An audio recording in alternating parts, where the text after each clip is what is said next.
Estamos muy contentos de venir aquí. Como algunos sabréis, pues bueno, el mismo tiempo que llevaron en Aragón, pues es el que llevamos nosotros. Antes hemos estado en Galicia, en La Coruña, y eso pues estamos ahora iniciando este segundo año, ¿no?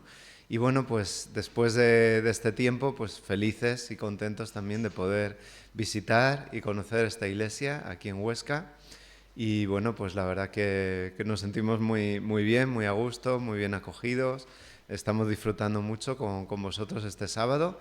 Una iglesia familiar, pero con calor, con ánimo, con alegría, con gozo, con ganas de alabar al Señor, ¿no? Y bueno, pues en ese sentido estoy muy feliz y también, bueno, pues por conocer la iglesia de mi compañero Aarón, del cual, pues bueno, pues estamos ahí trabajando y estamos pues creciendo juntos también en el ministerio y bueno, pues sin duda estoy feliz por él, por también la labor que realiza aquí en la iglesia de Huesca.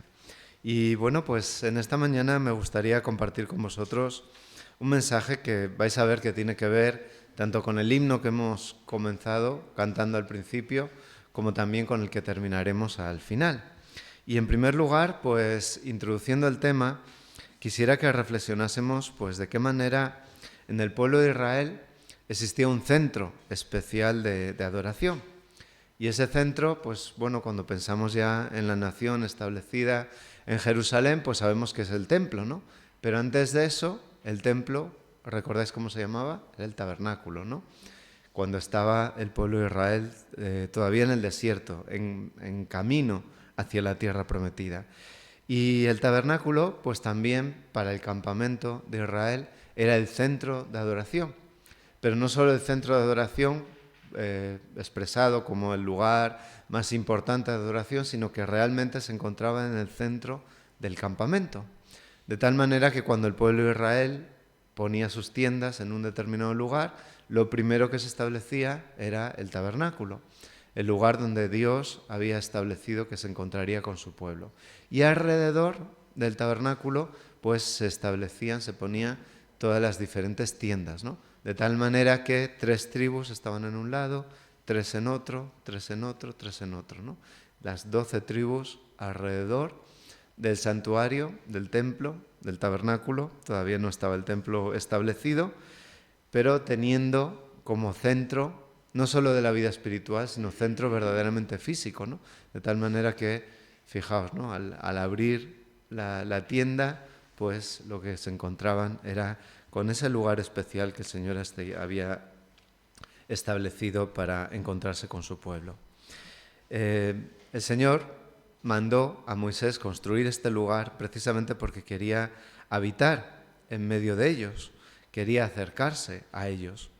Y dentro de esas 12 tribus, como bien sabéis, había una tribu que tenía una misión especial con respecto al tabernáculo, ¿no? Y era la tribu de Leví, que era la encargada del cuidado de los servicios que ocurrían en el tabernáculo, pero también del transporte, ¿no? Porque cada vez que el pueblo se movía, pues el tabernáculo se desmontaba y para poder ser transportado a un nuevo lugar. Luego, la tribu de Leví se encargaba de esta alta responsabilidad. Y dentro de la tribu de Leví, pues sabemos que únicamente la familia de Aarón fue designada como para ser los sacerdotes que servían en el tabernáculo. Por un lado, Aarón fue el sumo sacerdote, como bien sabéis, y sus hijos fueron nombrados sacerdotes. Cuando pensamos acerca de la función del sumo sacerdote, pues lógicamente, aunque es algo que nos queda lejano en nuestro contexto, pero cuando vamos a la palabra de Dios entendemos que tenía una responsabilidad y un papel muy importante, porque el sumo sacerdote, ¿quién era? Era el mediador, ¿no? Entre el pueblo y Dios. Y en su servicio y en todo cuanto hacía, había unas indicaciones muy claras en la palabra de Dios, también en cuanto a cómo debía vestirse. Y en este sentido me gustaría que pudiéramos buscar en Éxodo capítulo 28, versículo 2. Éxodo 28, 2. A mí me gusta siempre que los versículos pues los podamos leer aquí entre toda la congregación.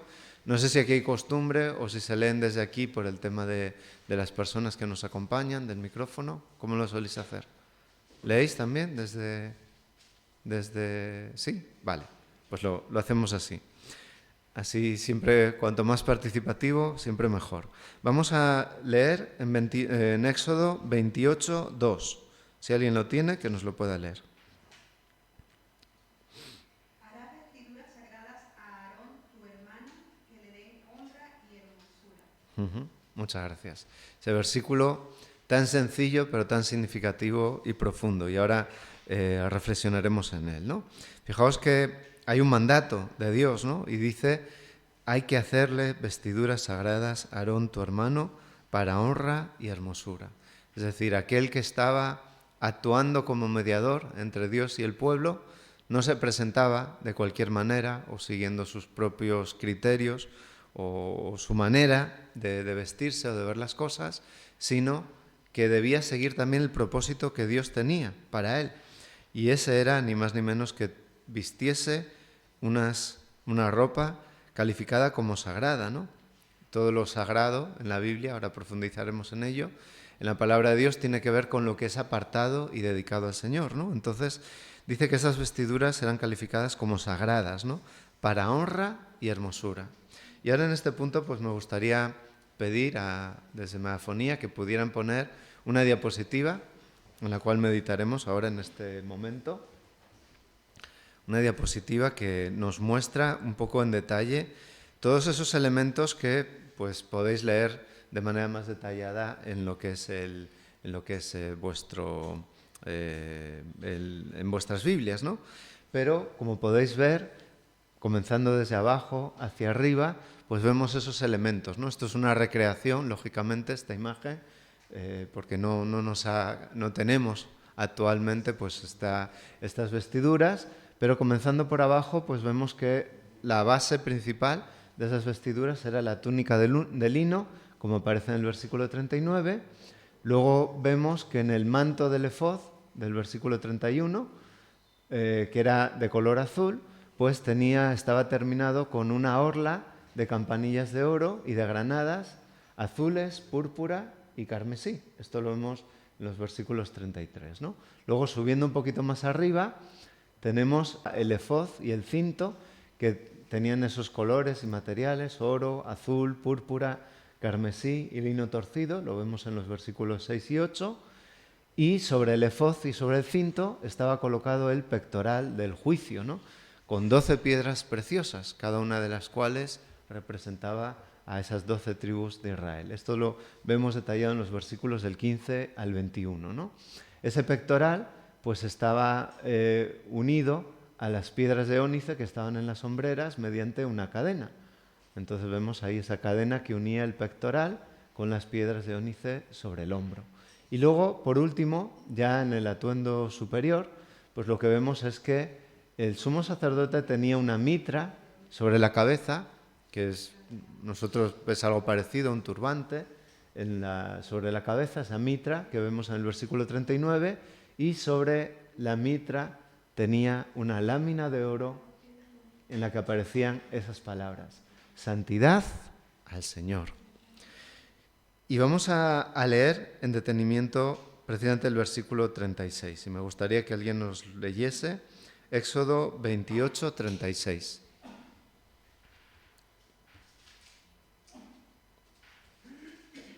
Éxodo 28, 36.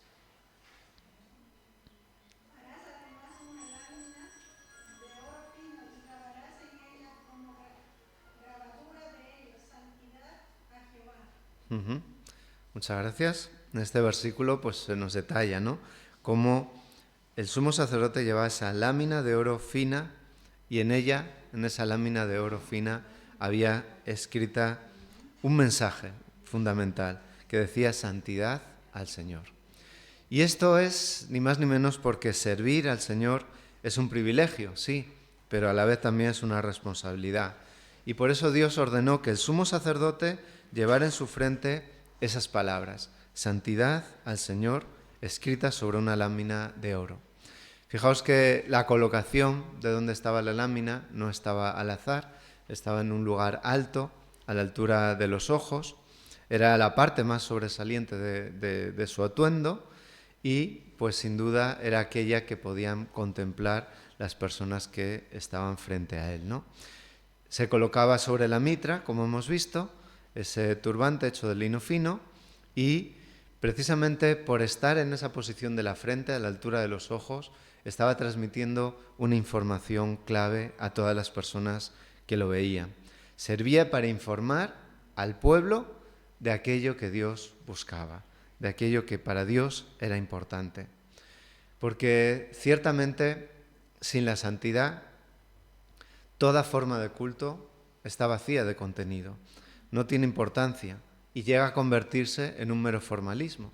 Podemos ser muy precisos en los detalles, ¿no? Cultivar las formas, hacer cosas que aparentemente tengan un estilo formal muy bonito en todo cuanto hacemos y en cómo adoramos al Señor en la iglesia.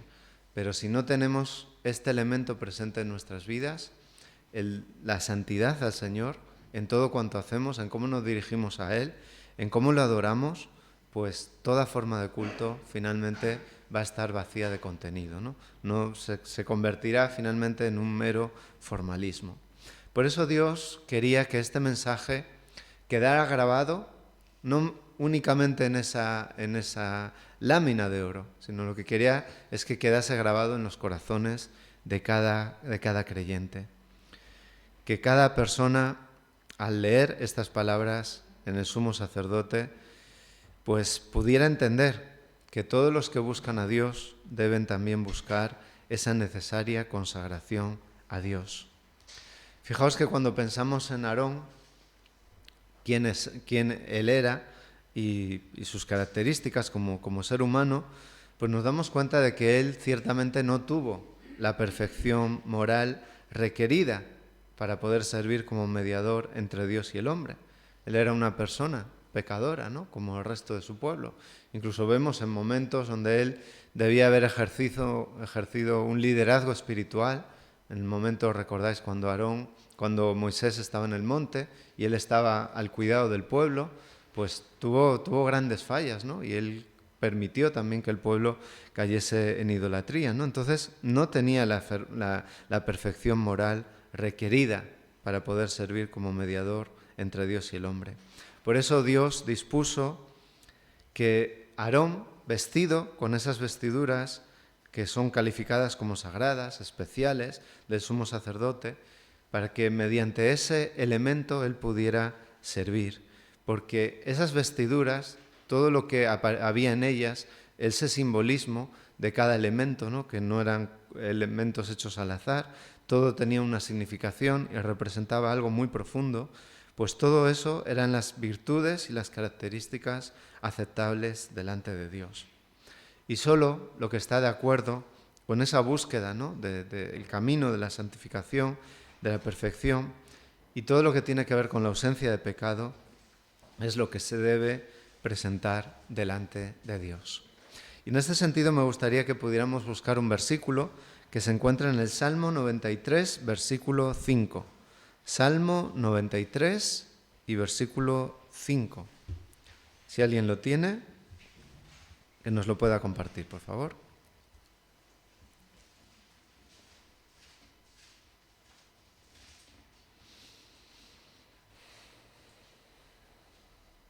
Tus testimonios son muy firmes, la santidad conviene a tu casa, Jehová, por los siglos y para siempre. Muchas gracias. Versículo hermoso en este salmo, donde hay una idea clave y fundamental. La santidad conviene a tu casa, por los siglos y para siempre. No solo era conveniente o requerida o necesaria en los tiempos del tabernáculo o del templo, sino que igualmente pues lo sigue siendo, ¿no? En nuestra relación con Dios y en nuestra adoración y en todo cuanto hacemos. La santidad conviene a tu casa, ¿no? Qué mensaje más bonito, ¿no? Que debemos recordar. Cuando Jesús vino a esta tierra a darnos salvación, a morir por nosotros, cuando Jesús, después de cumplir su misión, subió al cielo, sabemos que se terminó también aquí en la tierra la labor del sumo sacerdote terrenal. ¿Por qué? Porque ahora Jesús era el verdadero, el auténtico sumo sacerdote, porque todo lo que había ocurrido hasta entonces había tenido esa función formativa para explicar lo que era el plan de salvación, pero se estaba cumpliendo en el mismo momento que Jesús murió por la humanidad. Y como recordáis, una de las cosas que sucedió cuando Jesús murió, ¿sabéis qué sucedió respecto al templo? Que se rasgó el velo del templo, ¿no? El velo del templo que separaba el lugar santo del santísimo, ¿no? Y con eso, pues el Señor, sin duda, Dios estaba transmitiendo una gran verdad fundamental a todo su pueblo, ¿no? Que esa labor que sí había sido instituido por Dios, todo lo que sucedía en el santuario, ya no tenía su razón de ser, porque ahora el plan de salvación se estaba cumpliendo en el verdadero santuario, que es el celestial, y por tanto con el verdadero sumo sacerdote, que es Jesús, que, como nos dice el libro de Hebreos, pues no lleva la sangre por sus propios pecados, porque Él es sin mancha, sino que Él directamente está cumpliendo, está siendo ese verdadero sumo sacerdote, porque está llevando su vida perfecta, ¿no? Y Él es sacerdote, sí, y es también el sacrificio. Él es el Cordero de Dios que quita el pecado del mundo. Cuando pensamos acerca de nuestro papel, de nuestro lugar, de lo que tú y yo somos en esa relación con Dios y en este tema, pues somos conscientes de que cada vez, en cada ocasión que una persona nace de nuevo, está formando parte de la Iglesia de Cristo. Y Él hace por ti y por mí algo muy hermoso y muy significativo, ¿no? Y es que nos cubre con su manto de justicia. Nos da su justicia, la que Él ha ganado, la que solo Él merece. Pero el ser justificados es precisamente, significa esto, que somos declarados justos, no que lo seamos, no que nos hayamos ganado esa justicia, porque somos pecadores, sino que somos declarados justos, que se nos atribuye la justicia de Cristo. Y por eso Él, como sumo sacerdote, actúa por ti y por mí, que lo aceptamos como nuestro Salvador personal. Pero fijaos que no podemos, como creyentes, simplemente quedarnos en esta fase, en este momento, es decir, recibir la salvación del Señor únicamente, porque el Señor sí nos da esa salvación, nos justifica, pero quiere comenzar en la vida de cada creyente una labor también muy importante, que es la de la santificación, la de la transformación de nuestro carácter y de nuestra vida, la de moldearnos para que esa imagen de Dios pueda ser recuperada en ti y en mí. Por eso nos da un nuevo comienzo, nos reviste de esperanza, pero nos invita a caminar con Él. Y en ese caminar con el Señor somos transformados y somos cambiados. Me gustaría que pudiésemos leer en 1 de Pedro capítulo 2 y versículo 5. 1 de Pedro capítulo 2, versículo 5. Si alguien lo tiene, por favor, que nos lo pueda leer. Vosotros también, como piedras vivas, sed edificados como casa espiritual y sacerdocio santo, para ofrecer sacrificios espirituales aceptables a Dios por medio de Jesucristo. Muchas gracias. En este versículo tan bonito, pues Pedro nos está indicando algo, ¿no? A todos los creyentes, a ti, a mí también. Aquí, después de todos de estos casi 2000 años, ¿no? También nos está hablando Pedro y nos está diciendo que todos nosotros somos piedras vivas, ¿no? Y somos llamados a ser edificados y formar esa casa espiritual y a ser sacerdocio santo, ¿no? Para ofrecer sacrificios espirituales aceptables a Dios por medio de Jesucristo. Fijaos que no somos llamados a ser una iglesia inerte, ¿no? Sabemos que la iglesia no son 4 paredes, no es un edificio, la iglesia somos todos nosotros, pero incluso nosotros, pues a veces podemos estar y no estar, podemos estar físicamente en la iglesia, pero no estar activos, ¿no? Llegar a ser piedras, pues frías, ¿no? Inertes, que eso es la naturaleza normal de la piedra. Pero sin embargo, fijaos que Pedro aquí nos llama y nos desafía a entender que somos llamados a ser piedras vivas, ¿no? Y por tanto a construir un edificio, una casa espiritual, por tanto en la que se respire vida, en la que haya vida espiritual, en la que Dios pueda estar presente. Y ahí donde está el Señor, pues hay vida, ¿no? Si el Señor está en nuestro corazón, ahí hay gozo, hay alegría, hay esperanza. Si el Señor está en nuestra casa, también todo cuanto se vive en ella, pues es agradable, es bueno, ¿no? Si el Señor está aquí en nuestra iglesia y le invitamos y deseamos que así sea, pues habrá esa vida, habrá ese gozo y esa alegría. Seremos una casa espiritual, edificada con lo que tú y yo somos por medio de Cristo, y de esa manera podremos cumplir esa misión a la que hemos sido llamados, a ser sacerdocio santo. Y como decíamos al principio, lo santo en la palabra de Dios es todo aquello que está apartado y separado, lo que está dedicado para el Señor. Fijaos que uno de los primeros elementos donde encontramos el tema de lo santo en la Biblia es en Génesis, ¿no? Cuando se nos habla acerca del sábado. ¿Y qué se dice que hizo Dios con el sábado? Que lo bendijo y lo santificó. Es decir, lo bendijo, habló bien de él, habló bien acerca del sábado, ¿no? Y por otro lado dice que lo santificó. Y santificarlo significa lo que estamos diciendo, ¿no? Lo apartó, lo separó. ¿De qué? Del resto de días de la semana. Por eso el mandamiento, en Éxodo 20, cuando dice acuérdate del sábado para santificarlo, ¿qué es lo que dice a continuación? 6 días trabajarás y harás toda tu obra, más el séptimo, ¿no? Es decir, hay una separación. Santificar el sábado significa apartarlo y separarlo, no del resto de días de la semana, sí, pero de cómo vivimos y de cómo hacemos y de lo que pensamos en el resto de días de la semana. Es decir, es dedicarlo al Señor de tal manera que todo cuanto hacemos en Él nos acerca más al Señor.